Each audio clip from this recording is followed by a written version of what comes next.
Good morning, everyone. Thank you guys so much for being here. Before I pass it over to Kris, just two quick reminders. If you have any questions, you can just go ahead and drop those in the chat. And then after this call today, we will send out the recording as well as the slide deck for everyone. All right. Good morning, everybody. And this morning, we're going to talk about getting the most from Veeam ONE. And the agenda that we're going to take a look at is what is Veeam ONE, what's new in Veeam ONE version 12, why use Veeam ONE, and we'll take a look at Veeam ONE's monitoring analytics, Veeam ONE reporting, Veeam ONE for capacity planning, and a little bit of a live demo at the end. So what is Veeam ONE? Veeam ONE is a component of the Veeam data platform, formerly known as Veeam Availability Suite. Some of you may even already have access to Veeam ONE through your licensing if you purchased the Veeam ONE Availability Suite in the past. And if you're not using it today, hopefully you'll learn a little bit of why you might want to take advantage of those features that you're already licensed for. Veeam ONE is Veeam's intelligent monitoring and analytics solution. It's going to monitor your backup environment through Veeam Backup and Replication. It's going to monitor your infrastructure, either VMware, Hyper-V, Nutanix, and it's going to be able to offer you alarms and notifications based on those environments. Veeam ONE is included with the advanced and premium packages of the Veeam data platform, and Veeam ONE was recently updated and is now generally available as version 12. So what's new with the Veeam ONE version 12 update? Veeam has introduced improved alarms around immutable workloads. The immutable workloads, if you're not aware, that is their Veeam hardened repository, which does provide immutability for your backup and restore points. That protects them from ransomware and insider bad behavior. Veeam has also improved monitoring around enterprise database workloads for Oracle RMAN, SAP HANA, Microsoft SQL. They have improved visibility around transfers to object storage. So if you're using object storage in the cloud as a backup repository offsite, you will have more visibility around that data transfer that's happening there. Veeam has enhanced support for monitoring public cloud workloads, enhanced tracking of job schedules with the new protection calendar feature, and integrated now with Veeam Backup for Microsoft 365, which was something that clients were asking for quite a bit. And so now you're asking, okay, that's great. Why would I want to use Veeam ONE to monitor these solutions, my backups, my infrastructure? Veeam ONE offers proactive alerting with over 200 preset alarms and has reporting with over 100 predefined reports. We'll take a look at some of those in the demo. Veeam ONE does offer some automation and diagnostics with advanced health and performance dashboards, and it has what-if analysis options. So what if I want to deploy new VMs in my environment? Or how long is my Veeam repository going to be good before it fills up and I need more capacity? Things like that. Veeam ONE does have analysis for, as I said before, backup and replication, Veeam Backup for Microsoft 365, VMware vSphere, Hyper-V, Nutanix, and Veeam ONE is a great tool through its reporting to kind of keep up on your data security, your data governance, and manage your regulatory compliance. From a Veeam ONE monitoring analytics perspective, there are a number of different dashboards and views that we can look at. We'll see these in the demo. This is just 3 examples of the screenshots, but you can see on there There's some pie charts, there's some alerts, there's a little bit of dashboarding in a card format that we can choose from. And we'll take a look at each one of these items in more detail when we get to the demo. For Veeam ONE reporting, the built-in reports are easily selectable from menu-driven options. You can see that I've chosen a few here: the oversized VMs report, a VM change rate estimation report, and that's just two of the built-in. We'll take a look at some more of those in the demo. And then there's a scheduling option. So you can run these on demand, or you have the option to have these run on a schedule and even deliver some of this information through email to a various list of recipients.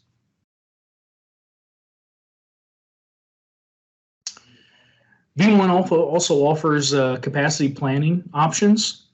If you are interested in taking a look at over-provisioned data stores, thin provisioning is very common out there in virtual environments, so this will help you get some visibility on, are your data stores over-provisioned, or how over-provisioned are they? How many more VMs can be provisioned in this ESX cluster with this set of host resources, or these data stores with the capacity that I have? So those are reports that you can run on demand. And then host failure modeling. Say you've got 3 hosts in your cluster and you want to know what's going to happen to your physical resources if one of those hosts were to fail. You can use the host failure modeling to predict what your resource utilization is going to look like with your workload in the event of one of those hosts failing.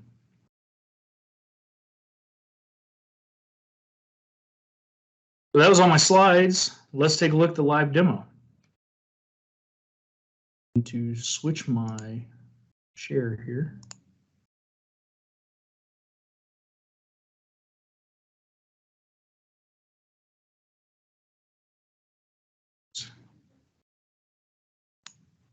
Seeing that okay? Yep. All right, so in the live demo, Veeam ONE offers 2 different client options. There is an installed client that they call the Veeam ONE client, and there is a web-based client, which is the Veeam ONE web client. We'll take a look at both of those. They share information back and forth. Some things you can see from one and not the other, but we'll take a look at both of those. For the Veeam ONE client, this is what that looks like, and this is just kind of the landing screen when you first load into this thing. You will see here on the left, kind of down at the bottom, these are what they call the views. So you have the Veeam Backup and Replication view, the Veeam Backup for Microsoft 365 view, Virtual Infrastructure, Business view, and the Alarm Management view. So these are your navigation, kind of the broad strokes of the different places you can manipulate the metrics that you're looking at. We'll start by taking a look at the Backup and Replication view. And this is where you can take a look at your backup jobs, your repositories, and get a status of how those things are going on a daily basis and historically. You can see here that I have selected over on the left the Backup and Replication heading. And I actually have 2 Veeam servers that I have added into this client. One is a version 12 Veeam server and one is a version 11 Veeam server. So we'll see kind of the differences here as we look through this demo. One thing that you have across the top here is you have some other tabs that you can look at. So you do get this summary screen, and this information you can mouse over these things and click it through them also. But we have the VM job status, agent jobs and policy status, file backup status, and then kind of the top repository information down here, top proxy information. We'll see some more of those top VMs, top objects as we go through here, and I'll point some of those out. That's a very handy feature. If we just click through some of these tabs, So on the alarms page, don't have any alarms for this one. Let me see down here. Now here's a couple of alarms. So if you do have alarms on anything, they'll report here on the alarms page, and you can expand these down and get a little more detail about these alarms. There's a lot more detail down here at the bottom, which includes causes, knowledge-based links, and information about that alarm specifically. And then over on the right, you have your actions menu. So any of these alarms that you want to act on, this is where that will happen. You can choose to say that these alarms are resolved or acknowledged. You can even edit the alarm right from here. We'll click on that and we'll look at what we can edit. And we have some options, some things that we can do to manipulate this alarm. If we want to assign these, if we want to set notifications, maybe I want to send an email notification to someone based on the state of this alarm in the future, we can do that. If we take a look at the data protection tab, this is really just a list of my jobs, successes, and failures. This is another place that you can come and take a look at job history. This is the list of data protected virtual machines on this Veeam backup and replication server. And you can see here that I have options for other things. So computers, if I'm doing agent backups, file shares, databases, we can see all that information. And then there's the cloud option where you can view cloud jobs. You can see I don't have a lot configured in here right now. The next tab is performance. So if you wanted to know what the performance of your backup server is during these backup jobs, then you can get a view of that. By default, it starts out at 12 hours, and this is the CPU graph. There's a memory graph, a disk graph, and a network graph also. They all behave the same.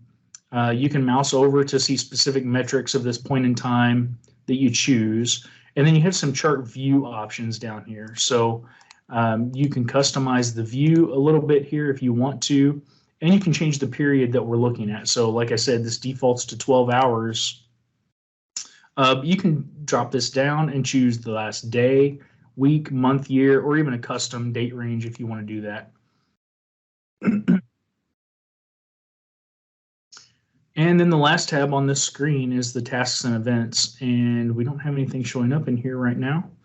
But this is an event log for your server, where you can come and view those events. If we look down through here again, one of the nice features about this, we talked about the analytics and monitoring capabilities of Veeam ONE. If we take a look at our backup repositories, we can see a lot of metrics out here about the information in our backups. So what do we have as currently configured for concurrent task limits on that repository? What type of repository is it? So this one happens to be Microsoft Windows, and it's REFS formatted. What do we have as far as full backup size, incrementals? We can see that information as we look down through here. And from a capacity planning perspective at the bottom, one of my favorite pieces is the out of space option. So I can see my capacity, I can see the free space, and this particular repository says if I continue to let my backups run as they're running right now, I'm going to run out of space in this repository in 5 days.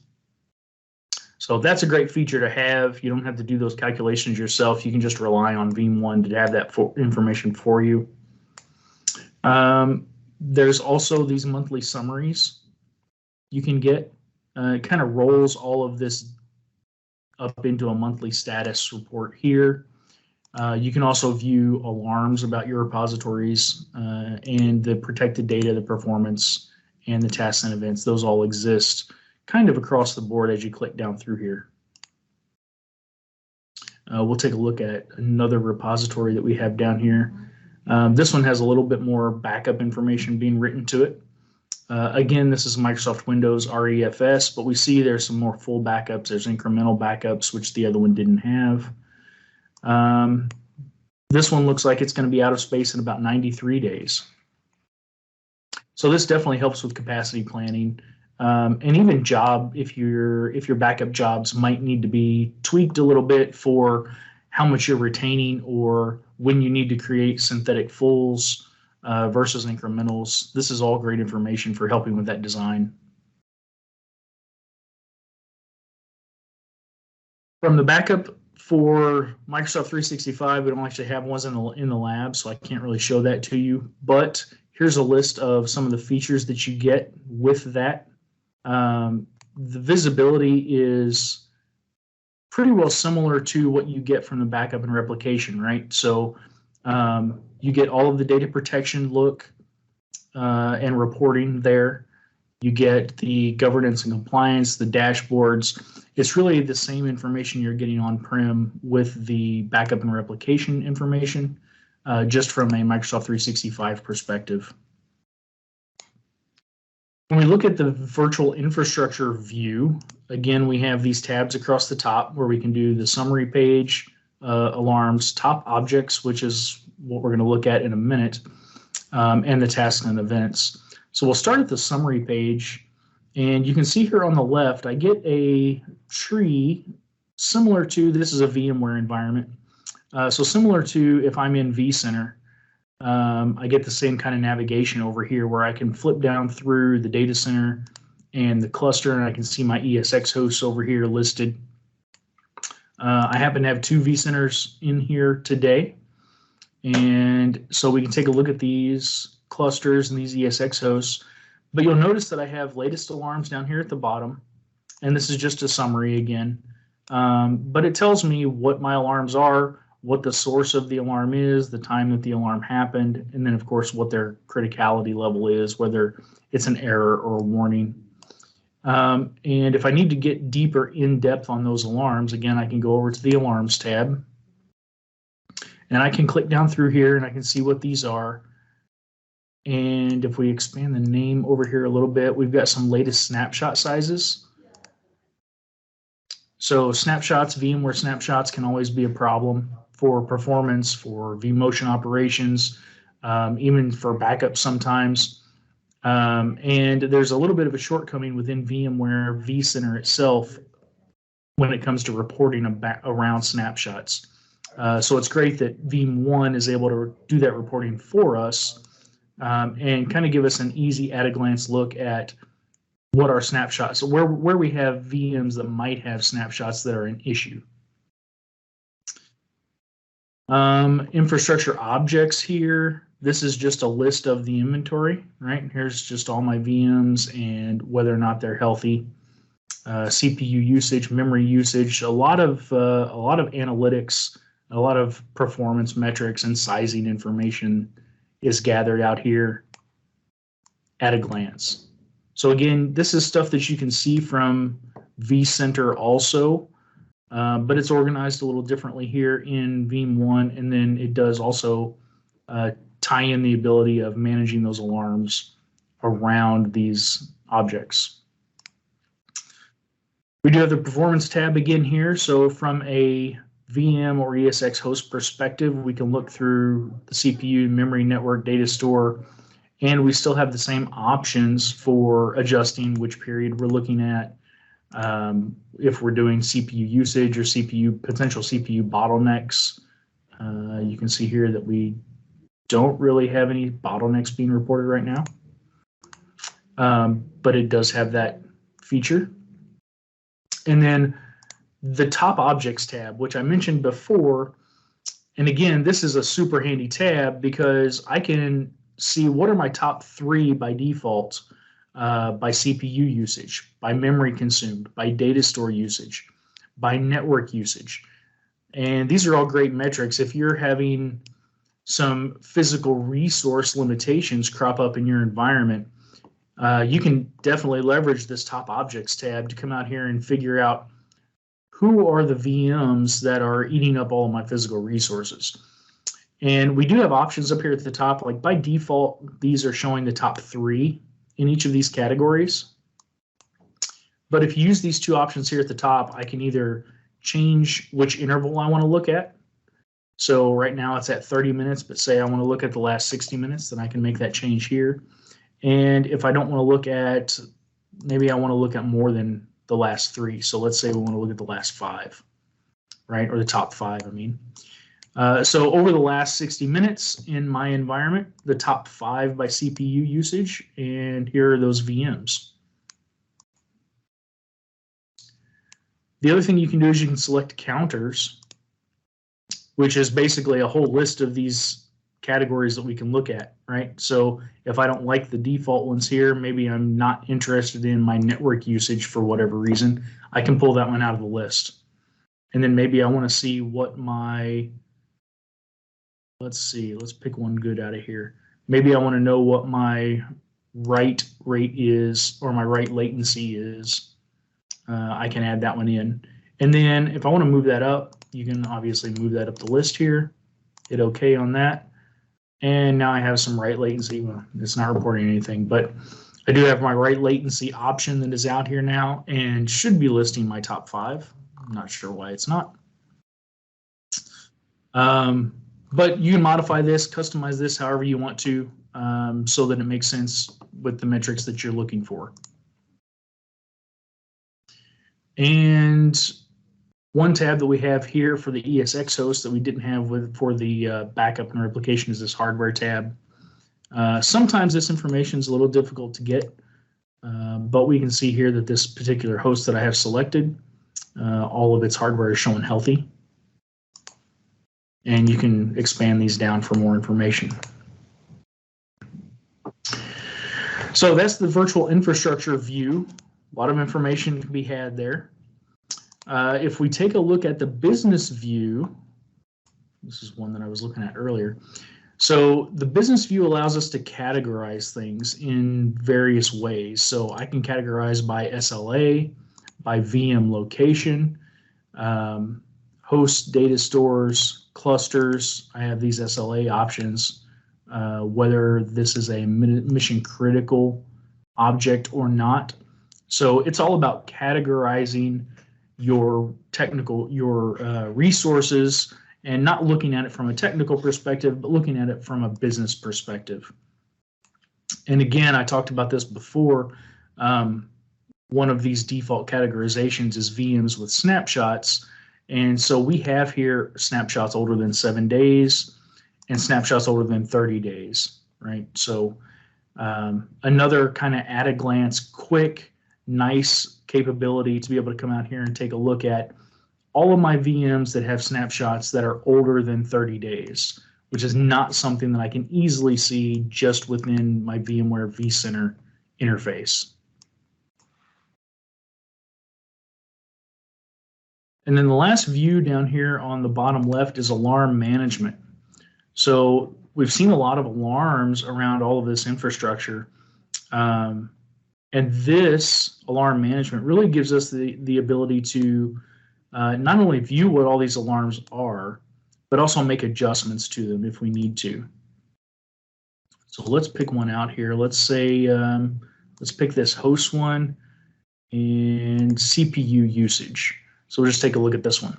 So this is predefined and it is enabled, right? And it's assigned currently to virtual infrastructure, so which is everything that we've added. We can see the details of this alarm down here at the bottom. It tells us what the threshold is, gives us metrics, information about the metrics that it's going to flag on. And then if we edit this alarm, again, we get this pop-up where we can make adjustments to it. If we want to change the rules here, we can. If we want to add additional rules, we can do that also. Assign this to different portions of our environment, create notifications, and send emails, send SNMP traps, run scripts based on these alarms if we want to build in any kind of automation.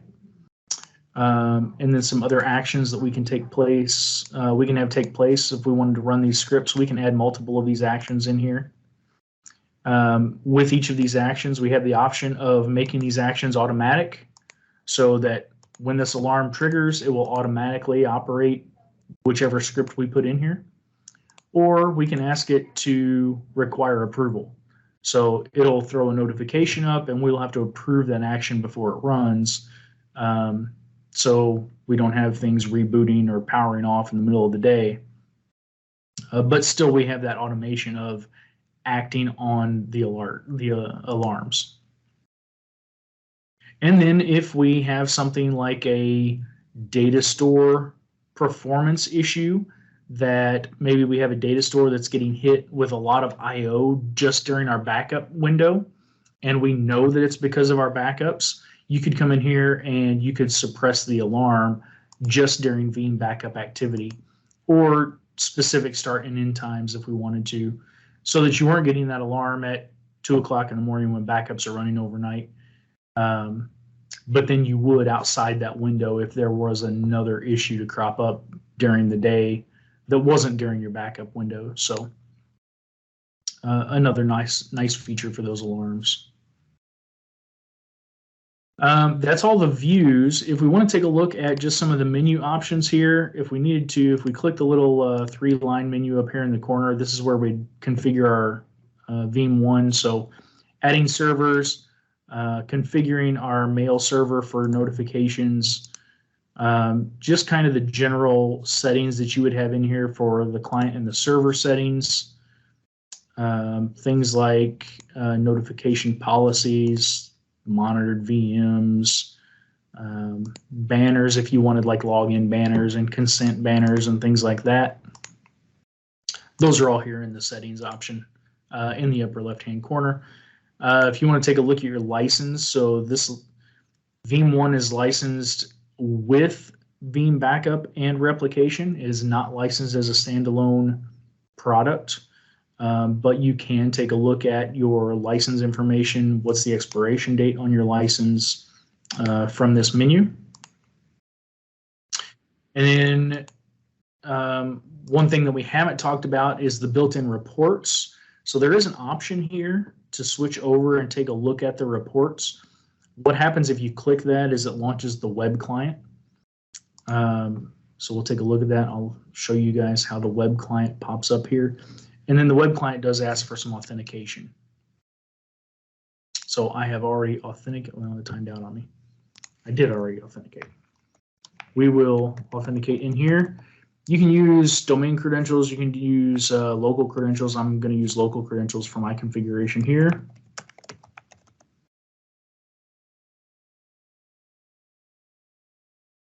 And this will transition us from the Veeam ONE client to the Veeam ONE web client. And we'll take a look at that. So the Veeam ONE web client looks a little bit different.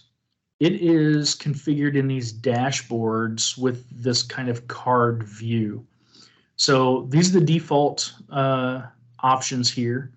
You can see that each one of these has this little slider up here in the top corner. So that lets you do some modifications to these if you wanted to clone it out, edit the information, edit the appearance. Take a look at a couple of these. You can change the colors and the icons and things like that. So you can really customize this to however you want it customized, whatever you want it to look like to match your environment. There's some scheduling that you can do from in here, and you can actually delete it. So if you didn't want this card to show up here anymore, then you could hit this delete option and it would pull it out of the list. If we click in on these, all these, you can kind of see there as I'm hovering over, they're popping up these little descriptions of what that card is for. And I'll just click in on one of these and we'll take a look.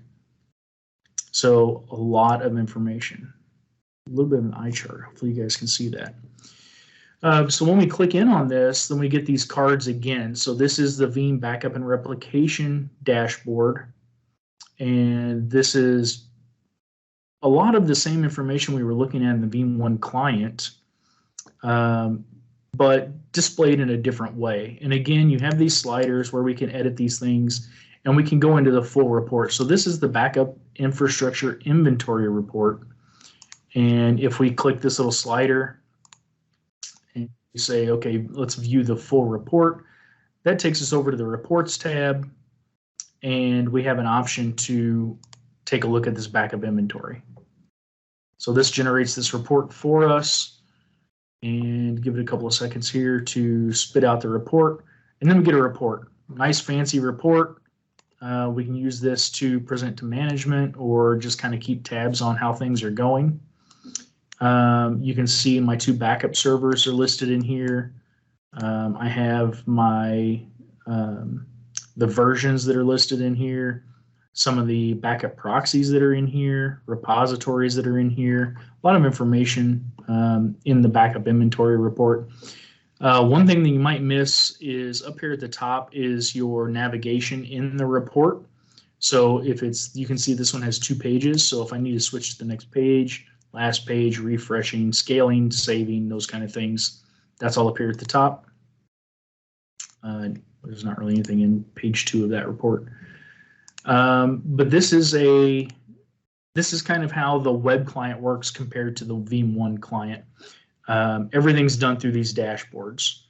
So I'm not going to click through all of these, but you can kind of see what's here. There's a nice heat map here, which does show some pretty cool information. So here's repository free space. Again, these are just the default settings. You can add new widgets to this if you want to. Veeam alarms, top VMs. You can add this in here. We'll just stick one of these on here. So here's a top VMs. That's just an example to show you can kind of modify these widgets, delete these widgets. And then, of course, you can mouse over these things and click in on them to get more information if you want to drill in. So all of these kind of work that way, and there's a lot of information out here just in these default dashboards. So within the web client, you'll look across the top here, we have these other tabs. So I do want to call out a few of these. The jobs calendar, this is something that's new with version 12. And we can see here that we get, by default, we get this weekly view.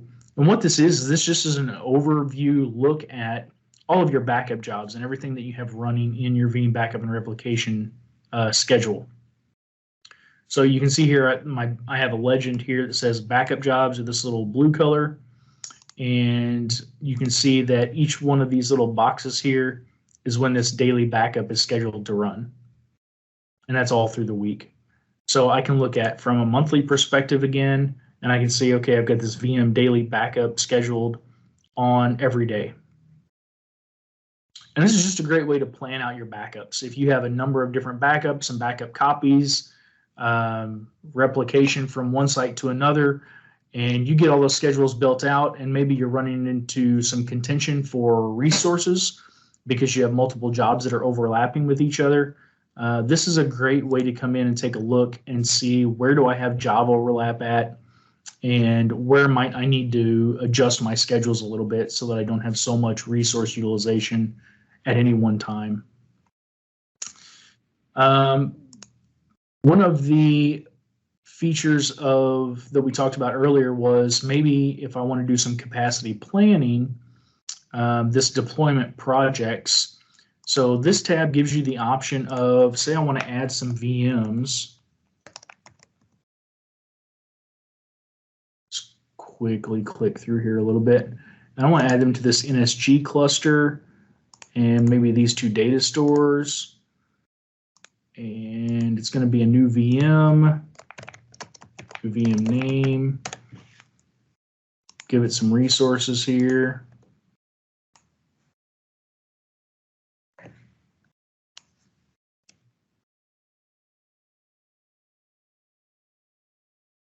Say I want to add that in. And then this will do some calculation for me, and it will tell me whether or not my cluster can support that VM that I've added in here. So this says that it can, but there are some warnings that it wants to let me know about, right? And I hit the view report option, and it tells me, okay, this new VM deployment project passed with warnings.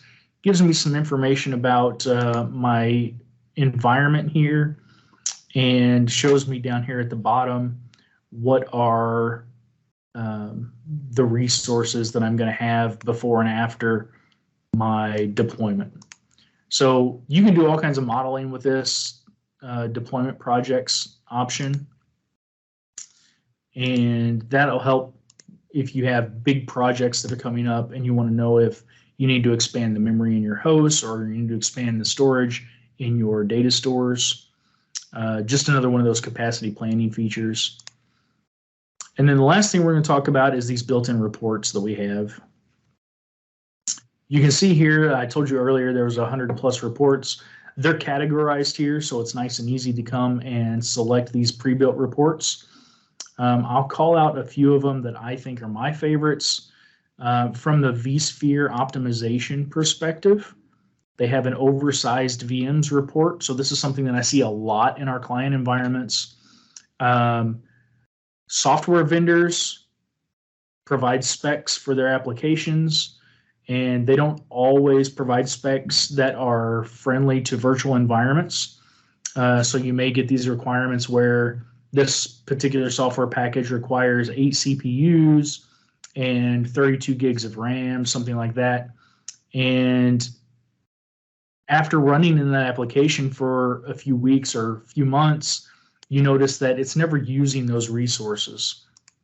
So one thing you can do is you can come in here to this oversized VMs report, and this will actually tell you where you might be able to recuperate some CPU and memory resources in your environment because of those oversized machines. If we take a look here, and all of this is customizable as all of these reports are, this is going to give us a look for over the past 1 week at all objects in our infrastructure. It's going to look at the memory counter type of active. It's going to give us the top 5 machines, and then we're just going to say, okay, let's run this report. And I want to see the top 5 oversized VMs in my environment. It's going to tell me as I look down through here, there's a total of 50 actually oversized VMs in my environment. 36 that are CPU oversized, 50 that are memory oversized. And then it's going to show me here, I can reclaim 60 virtual CPUs and 438.5 gigabytes of virtual memory just by right-sizing the VMs that have been identified. So again, I'm going to go to page 2 here. It's going to show me some of the VMs here. And these are all by CPU. You can see the title here at the top. And this is going to show me what my total vCPUs provisioned are, what the average usage has been, what the peak usage has been, and how many I could reclaim by resizing those. And then here's the recommended size for it to use. Now this is based off the baseline that Veeam ONE has established by constantly monitoring my environment for me. The next page is going to be based on memory. So again, I see that list of VMs with the current capacities, averages and peak utilization, and then what the recommended size will be so that I can reclaim some of those virtual memory resources. So very, very handy report there. And again, that one's built in. You just come out here, punch in the metrics that you're interested in targeting, and run the report. So in the similar vein, there are other reports out here that are very handy just right out of the box. You give the Veeam ONE a chance to maybe 14 days for it to collect information and establish those baselines. And then you can come out here and get great reporting information right out of the box. So under this vSphere capacity planning, another great report is this: how many more VMs can be provisioned. So I won't run this one. We'll take a look at the metrics here. You get a lot of options in here, so you can kind of spell out what you want your scenario to be. But this is another great report for capacity planning. If you know you have a project coming up and you're going to have to roll out a new SQL server and a new web server, a couple application servers, come to this report. Fill in the information, figure out what your max CPUs, your space utilization, define all these thresholds, and then run it. And it'll let you know how many more VMs you can comfortably add to your environment without having to add physical resources. You can see through here, I'll just click through some of these categories and you can kind of look at just the list of predefined reports that are out here. Some chargeback reports. Let's see, configuration tracking reports. So if you want to audit changes in your environment, then there's change tracking reports that are out here. We can take a look at one of these just so you can see the kind of information that's in them. This is great if you have, 5, 6, 7 different administrators working in your environment, and you kind of need an at-a-glance look at what all changes have happened over the past X amount of time. So this one right here is set for 1 day or 1 week. Here's 1 month. And you can kind of customize what you want that look to be. The other one, I think the last one that we'll talk about, this one's under the offline reports, and this is a super cool feature that Veeam ONE can do for us. Unfortunately, I don't have Visio on this machine that we're working on, but I do have some screenshots that I'll show you what it's going to look like. This is the infrastructure overview, and this actually generates a Visio diagram with all the shape data populated with host names, IP addresses, network information, and it's this again. This is all right out of the box. You let Veeam ONE collect information about your environment for a few weeks, and then you come out here and run this without having to build the report yourself, without having to do any of the design work yourself. The scope right for this default is the virtual infrastructure. That's everything in the environment. When you hit the preview button on this one, it actually just shows you that it's going to generate the report, and then it does this download here, right? So you get this .vmr file, which it shows you that you can use Veeam Report Viewer to open this report.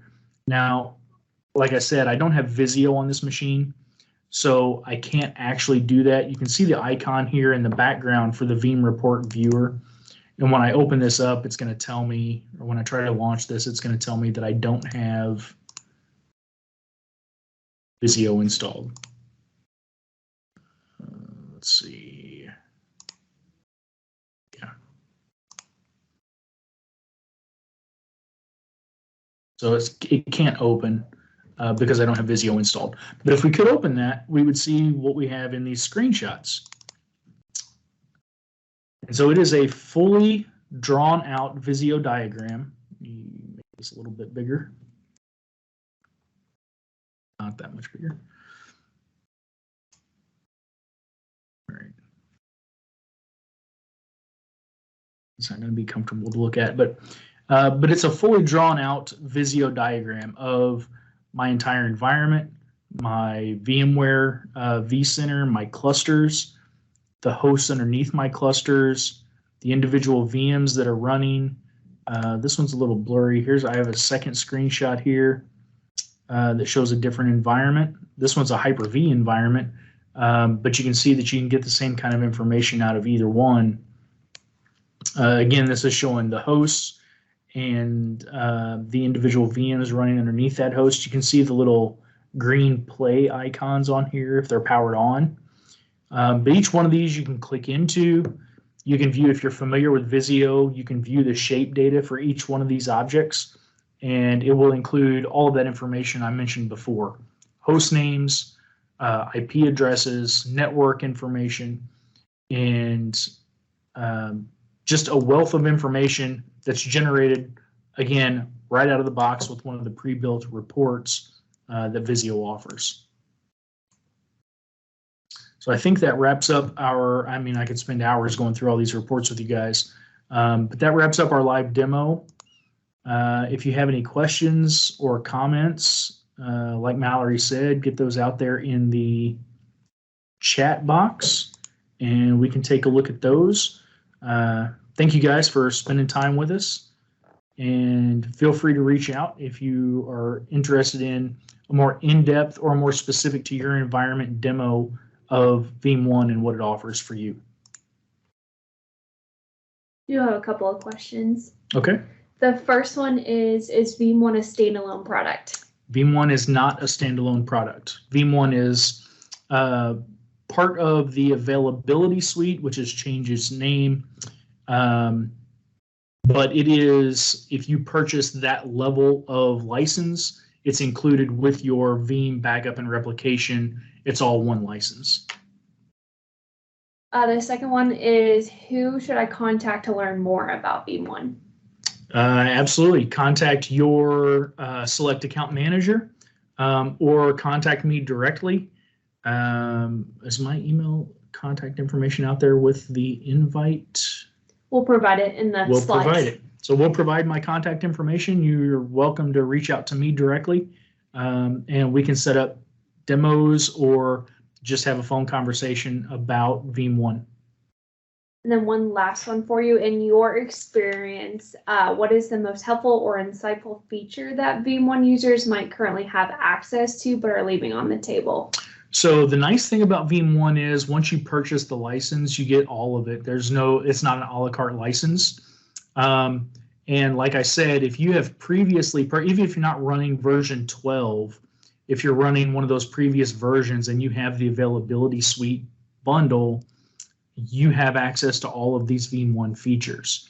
And within Veeam ONE itself, my personal favorite is that oversized VM report. I think that is helpful beyond measure because it's really difficult on a day-to-day basis to understand without spending a lot of time digging into performance monitoring where your VMs might be over provisioned, where you have too much CPU and too much memory provisioned for a VM. And being able to buy those back is saving you real money with not having to spend on physical resources for your hypervisors, whether it be additional hypervisors in the cluster or expanding physical memory. So that's an invaluable report in my opinion. That was it. All right. Well, thanks everybody.